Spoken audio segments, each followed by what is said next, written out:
नहमदुहु व नुसल्ली अला रसूल करीम अम्मा बाद। पश्चिम बंगला का पीर फुरफुरा दरबार शरीफ मुजद्दिदिया जबान पीर अबू बकर सिद्दीक रहमतुल्लाह अलैह का संगठन ऑल इंडिया मुजद्दिदिया मिशन सर्वधर्म सम्मेलन कमेटी के सदस्यों हैं हम मोहम्मद आसिफ। इसके अलावा सर्वभारतीय जातीय कांग्रेस नेशनल इंडिया गठबंधन पश्चिम बांग्ला राज्य कांग्रेस कमेटी के सदस्यों हैं हम हिंदू मुस्लिम सिख ईसाई जैन क्रिश्चन आदिवासी दलित हम सब है भाई भाई। मजहब नहीं सिखाता आपस में बैर रखना। हिंद है हम, ये वतन है हमारा। इसीलिए तो कहते हैं कि सच्चाई छुप नहीं सकता है बनावट के उसूलों से और खुशबू आ नहीं सकता है कभी कागज़ के फूलों से। इसलिए कि आज वक्फ बोर्ड अमेंडमेंट बिल के सुनवाई थे सुप्रीम कोर्ट में। सीजेआई गवाई साहब के बेंच के सुनवाई था। इसलिए कि आज शासक दल के तरफ से जो वकील 2 घंटा के बहस और जवाब देने के लिए सरकार पक्ष से सुप्रीम कोर्ट में थे, उन्होंने जितने भी अपने जवाब सफाई में सुप्रीम कोर्ट के जजमेंट के सामने रखा, सारे बातें झूठे हैं।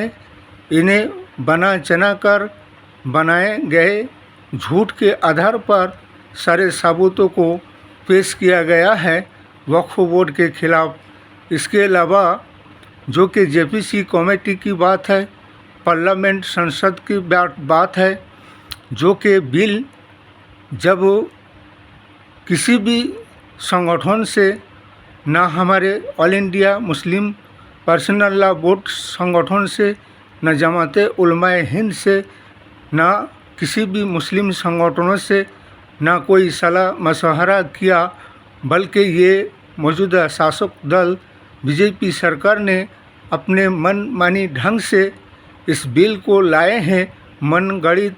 और इसे संसद में जब चर्चा में लाए थे, उस वक्त सारे विपक्ष दल हमारे सर्वभारतीय जातीय कांग्रेस नेशनल इंडिया गठबंधन ने भी इसका विरोधिता किए थे।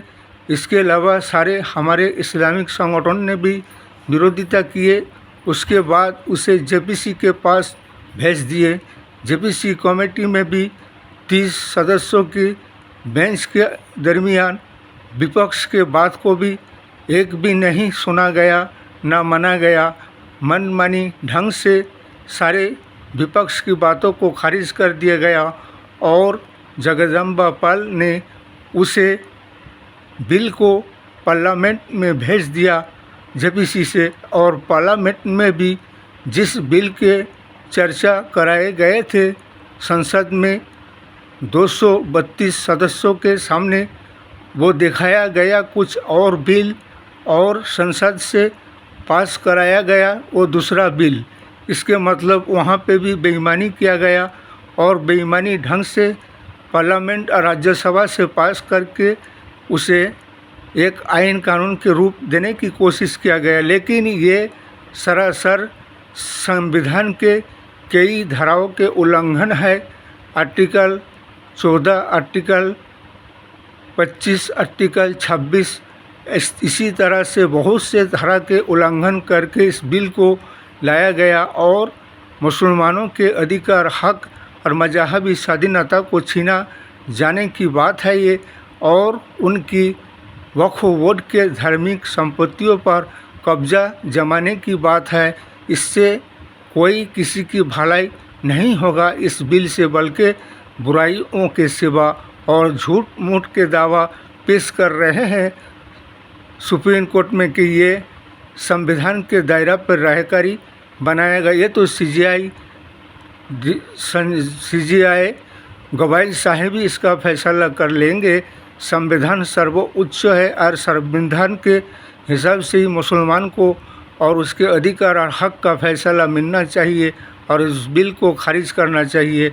आज 21 मई हमारे स्वर्गीय राजीव गांधी साहब का आज आतंकवादियों ने उन्हें शहीद कर दिए थे, इसलिए आज सारा ऑल इंडिया व्यापी सारे राज्यों में स्वर्गीय राजीव गांधी साहब को उसका मृत्यु दिवस में उन्हें श्रद्धांजलि अर्पित किया गया।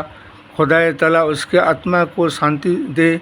इसके अलावा हमारे हाईकमान राहुल गांधी, सोनिया जी, प्रियंका जी और मल्लिका अर्जुन खड़गे राष्ट्रीय अध्यक्ष के बुलावे पर कलकत्ता से सारे कांग्रेस के कर्मी समर्थक वहां गए थे। इस पे बैठक में एक चर्चा और विचार विमर्श हुआ, जिससे कि आने वाले दिन में पश्चिम बंगाल में हमारे सर्वभारतीय जातीय कांग्रेस राजनीतिक कमेटी संगठन को और ज़्यादा से ज़्यादा मजबूत और ताकतवर बनाकर आने वाले दिन में आगे बढ़ाने के लिए और जिससे कि संगठन को और मजबूत बनाया जा सके, नीचे स्तर से लेकर पंचायत से लेकर जिला समिति तक, समिति जिला से लेकर विधानसभा तक और विधानसभा से लेकर राज्यसभा तक।